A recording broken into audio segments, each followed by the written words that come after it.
Thank Hey. you. Sorry, thank you very much for your help.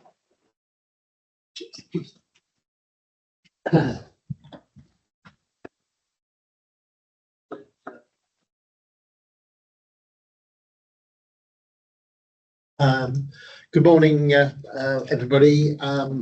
Apologies that we're a little late starting this morning. There have been one or two technical problems, but I think 6 minutes into the meeting, we're now good to go. Thank you, everybody, for travelling here to today. So it's welcome councillors, officers and members of the public to the meeting of the Building Control Joint Committee. Please switch off your mobile phones or put them to silent.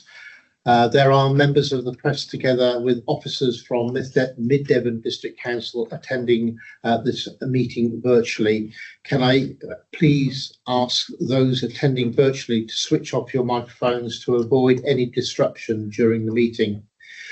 The meeting is being recorded and will be available in due course on the council's YouTube channel.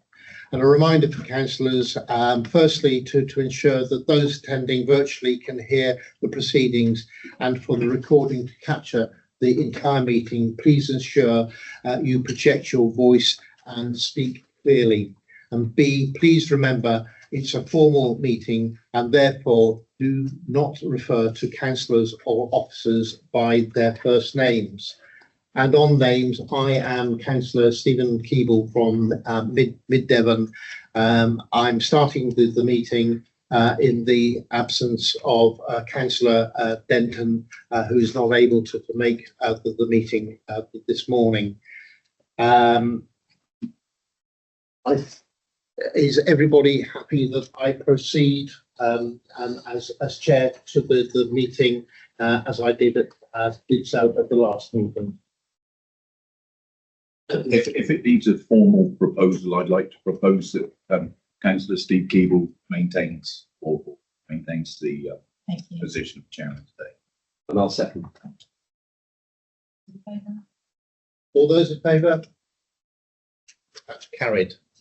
Oh, very, very close. Now, apologies for absence. Item 1 on the agenda. Thank you, Chair. Apologies from Councillor Denton. To prove as a correct record the minutes of the meeting held on the 24th of October 2024, these are attached. Yeah. Is everybody okay? Yeah. Proposed Simon Cliss and seconded by Peter Lever. All in favour? All in favour, thank you. That's carried. Item 3, items brought forward, which in the opinion of the chair should be considered as a matter of urgency. I have not been notified of any. Item 4, declarations of interest. I've received none, Chair. There are none. Thank you. And 5, to agree the agenda between Part A and Part B of the confidentially restricted information. Yes. It's all in Part A. Proposed Councillor Simon Cliss, second Councillor Peter Lever. Those in favour show that's carried. Part A, item 6, the 24-25 Building Control Partnership Trading Account Quarter 3 as attached. The report of North Devon Finance Manager, please. Thank you, Chair. Good morning, members. I'm here to present the Quarter 3 forecast outturn position for the joint trading account. And this is in your pack on page 11. The first set of columns labelled 1 shows the annual original budget for each authority. The second set of columns show the forecast for the year based on the Quarter 3 information. Overall, the partnership is showing £116,000 adverse variance. This is a £14,000 improvement across the 2 authorities from Quarter 2. The £116,000 variance is predominantly due to a reduction in income, the majority of which relates to North Devon. I can confirm that these volume changes have been reflected in the 25-26 base budget. In section 3, we then allocate the forecast cost based on the split of the projected income across the 2 authorities. The current split is just over 63% North Devon and just under 37% Mid Devon. The net effect of this compared to each authority's budget is shown in the table at the bottom left, projecting North Devon to be 69,000 down and Mid Devon 37,000 down for the year. Column 4 and the areas at the end deal with the 75% chargeable element, where you can see that both authorities are making a slight loss on the 75% chargeable element. Thank you, members. That's a brief presentation, and I'm happy to take any questions. Thank you very much indeed. It's a difficult situation financially, but we are in difficult times where there is very little activity going on and very, very little growth. I'm not sure that we're able to do much more than to actually note this. Are there members any questions around the numbers? No, I mean there's a couple of questions I want to ask, but maybe wait for the building control managers report because they link in with that. That's okay. I think that's right, because they are all related to the point I have just made, where we are at the moment. In that case, can we, if the move that we note the report? Yeah. That's agreed, and then go on now to item 7, the building control business update. The report by the building control manager, please, and we'll relate that back to the finance report during our questions. Thank you. Starting off with the key performance indicators, performance table in my report highlight our time to first response has dropped to 24 days set against a target of 10. This drop is due to the departure of 2 permanent inspectors in the third quarter. Their departure has impacted on our ability to respond as the 18-day average that we have been previously achieving. Our 2-month statutory plan examination target has been exceeded at 100%. So that one is 85%. Our 3-week response remains stable at 88%, up below target, which is set at 85%. The market share remains strong at 81%. Application numbers were low in the third quarter at 229 compared to 368 in the first. Housing market share recovered slightly to 29%. Target is 40%. From a very low 12% in the second quarter. Finance have already provided an update on the overall financial position. The forecasted outturn has improved. Moving on to resources, our resourcing challenges continue to hamper our aim to rebuild the partnership resource since the departure of 2022.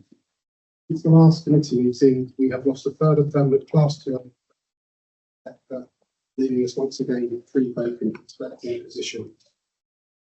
We have tried to employ 2 temporary agency inspectors to cover the shortfall resource, but given the national shortage, we have only been able to for 1. As a result, in the short term, the North Devon team will undertake the Mid Devon plan examination work. The remaining Class 1 inspector in Mid Devon and a recently appointed agency inspector will cover the Mid Devon inspections. We had advertised 3 vacant posts and had just 2 registered candidates apply, one of whom unfortunately withdrew on Tuesday as they had accepted an opportunity elsewhere. 1 remaining candidate is an internal partnership. The interview will take place at the beginning of February. After the joint committee meeting, senior management team and building control manager have a meeting with both HR teams to discuss the partnership review and the way forward for recruitment, retention and harmonisation of terms and conditions across the partnership. Moving on to the Southwest Building Control Managers Group, the majority of Southwest Managers Group are reporting similar issues to ourselves. And that's difficulty in retaining staff, difficulty in recruiting. They are also reporting a much lower market share than ourselves, between 50 and 75%. They're all reporting a significant reduction in activity, with some reporting significantly bleaker end of year outturns than our own.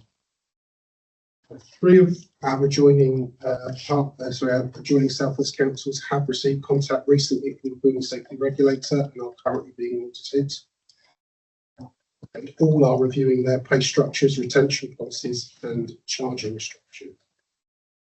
Moving on to the building control charges, in light of the building safety regulator changes and our increased resourcing costs, the partnership is going to take a charging review grade with our accountants, and it is proposed to increase our charges by 13.42% from April 2025.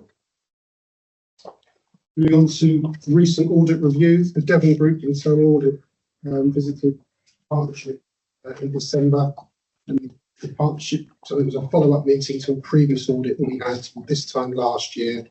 We were happy to report that all but one of the audit recommendations has been implemented. That is the actual review of the partnership. But obviously, once we get some feedback and a formal report back on that review, that will be shared with senior management and the joint committee. Moving on to the building safety levy, it is government's intention local authority building control will collect the new building safety levy that will fund effective and unsafe high-rise buildings across the country. A levy will be placed on developers building new residential buildings. Since my written business update to assist local authority building control, government has confirmed new burdens funding will be forthcoming and funds will be awarded based on the size of the authority. The standard size authority will receive 109,000.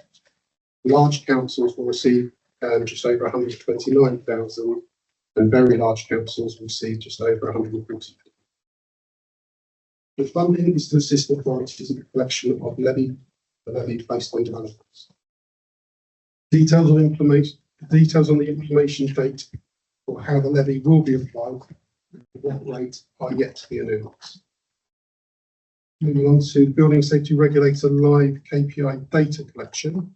The partnership continues to collect data manually with a view to reporting to the BSR at the end of quarter 4, as ILEPs have still yet to release the reports that enable us to collect this data automatically. With the new burdens funding, the partnership will have the opportunity to consider purchasing a piece of software designed specifically to enable to report automatically on the BSR KPIs and also collect the building safety levy. That concludes my Thank you very, very much. Yeah, sorry, I had a few questions. On the increase in fee, how much of that is going to be taken up by increased costs? Is it going to have an impact on our deficit every year? What we tried to do is to have a look at, because we've been quite heavily reliant on agency staff in the last 2 or 3 years, we tried to build that cost into charges. So I think it's more to accommodate that rather than see an increase in income. Okay. I think that's a volume issue. We do have an 81% market share across the partnership, which is high. And obviously application numbers are on the decline compared to pre-pandemic numbers. It was sort of up 1,1400 application numbers. Probably be just over 1100 for this financial year. So there's obviously a difference and that's when the volume and the type of work is coming through. I mean, there were a couple more questions as well. So the 109,000 a year, I guess, with standard authorities, is that per authority or is that for the? Correct me if I'm wrong. Yeah, so it's not per year. Okay. It's one-off new burdens in a sense to implement the changes of the building safety regulator. So the building safety levy, the standard charge 109,000, but that would be what mid-Devon allocations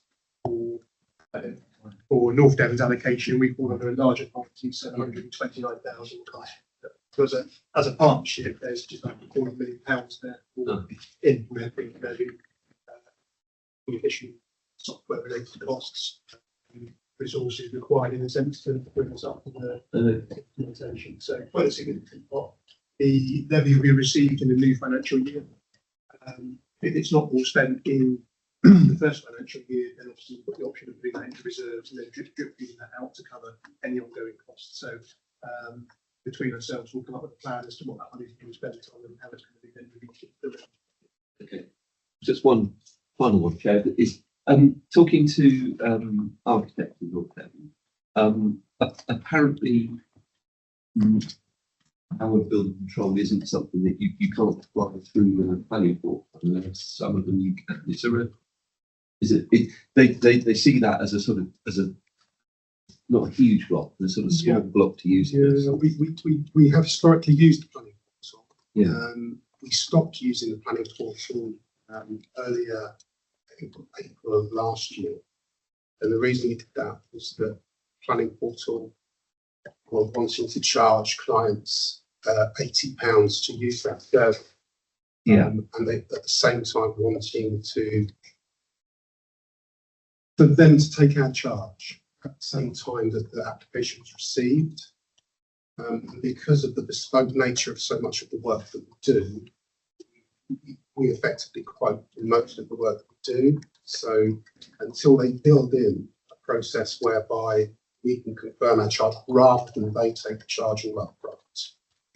Because we just felt that it was going to create more work in issuing refunds or asking for more additional money at that point, beyond when it's submitted to the planning portal.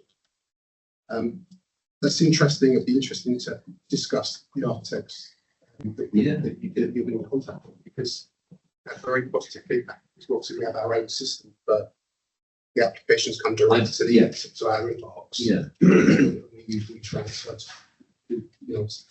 line files. Yeah. And the feedback has actually been positive from that point of view. But yeah, obviously there are customers out there that we can reinstate it, they can use it.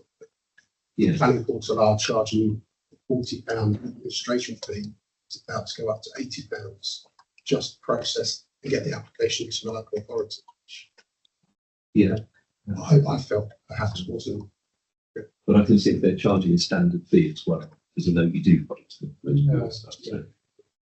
I think they are looking at ways to building a process whereby they contact the local authority and we can confirm the charge. Yeah. But with our resourcing challenges that we've had, particularly with this time last year when we only had sort of one part-time, perhaps more than that, one part-time support person, I felt that introducing another layer of administration wasn't the right thing. But we can certainly look at reintroducing it.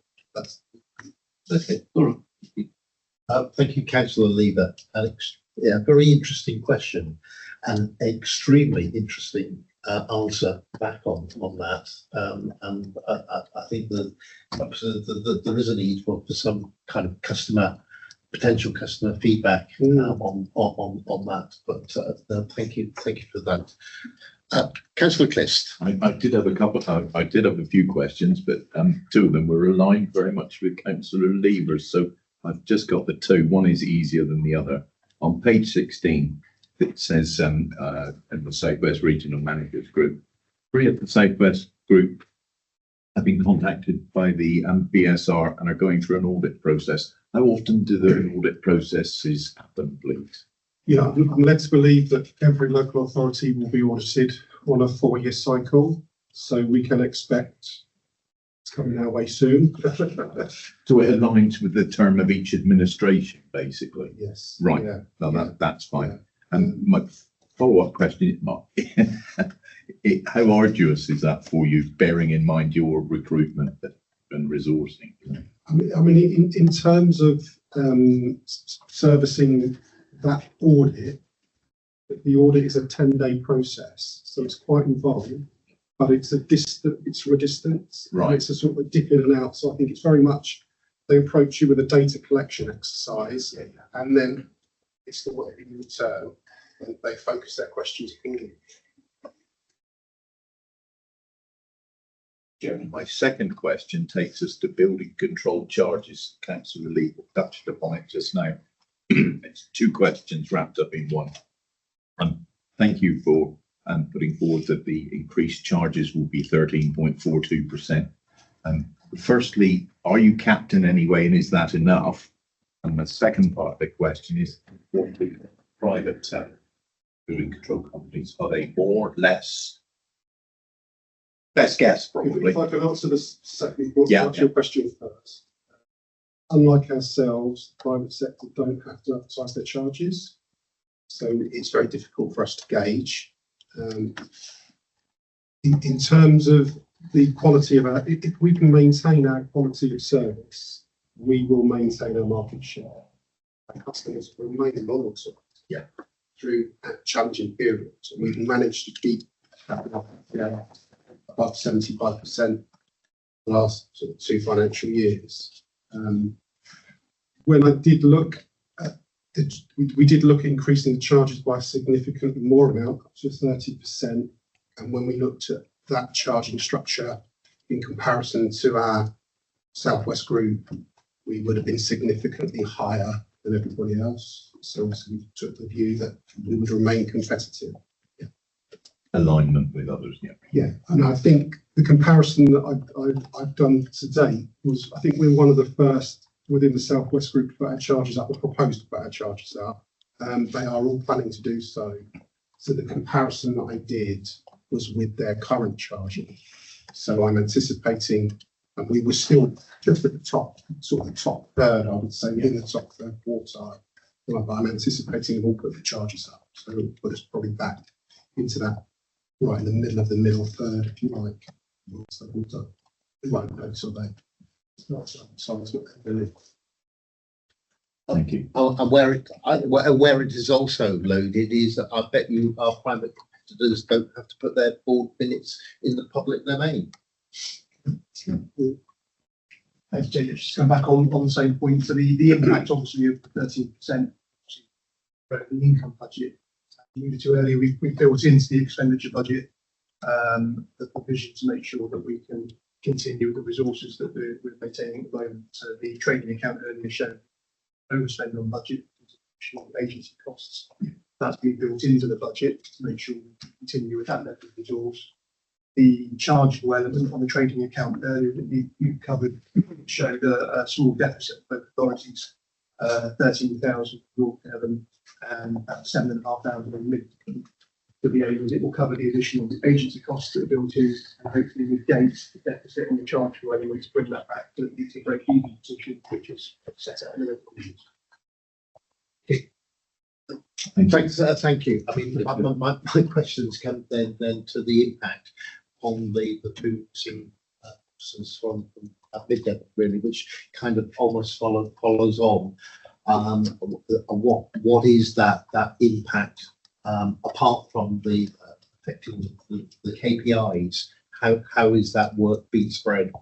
Yeah. So currently we are asking the North Devon registered team, so the team that qualified, to plan checking element of the Mid-Devon workload, and then the one remaining Class 1 inspector that we've got in the Mid-Devon team is working under supervision under myself, inspecting along with the one agency surveyor that we've got. So we are just about coping with that, but obviously that is a short-term approach. We won't be able to sustain that just because of the sheer geographic area that the two inspectors need to be able to cover. So there aren't savings on salaries, but having those, there's additional pressure, but there's also additional costs because you're needing to bring in agency staff. Yeah, the agency cost is, yes. But I think going forward, it's very clear to me that we are not going to be able to fill the senior posts that we have. There just aren't qualified people within the region or people outside the region that we can attract to fill those posts.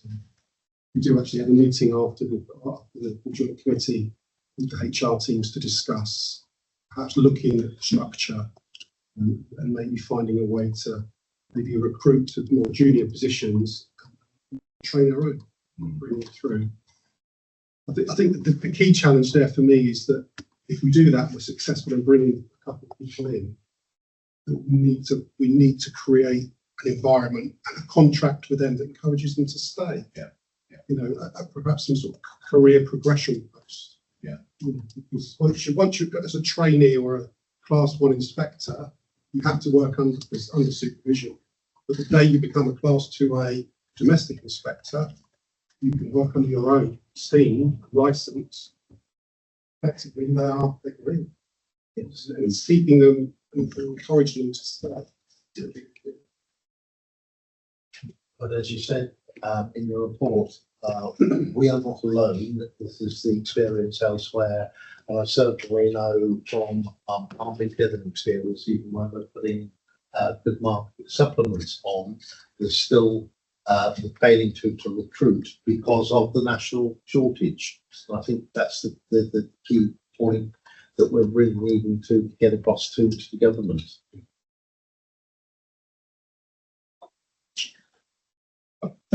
Thank you, Jim. Sorry to have to bring this up, but my inquiring mind means that I must. Thank you for imparting the career process from internal recruitment, etc., etc.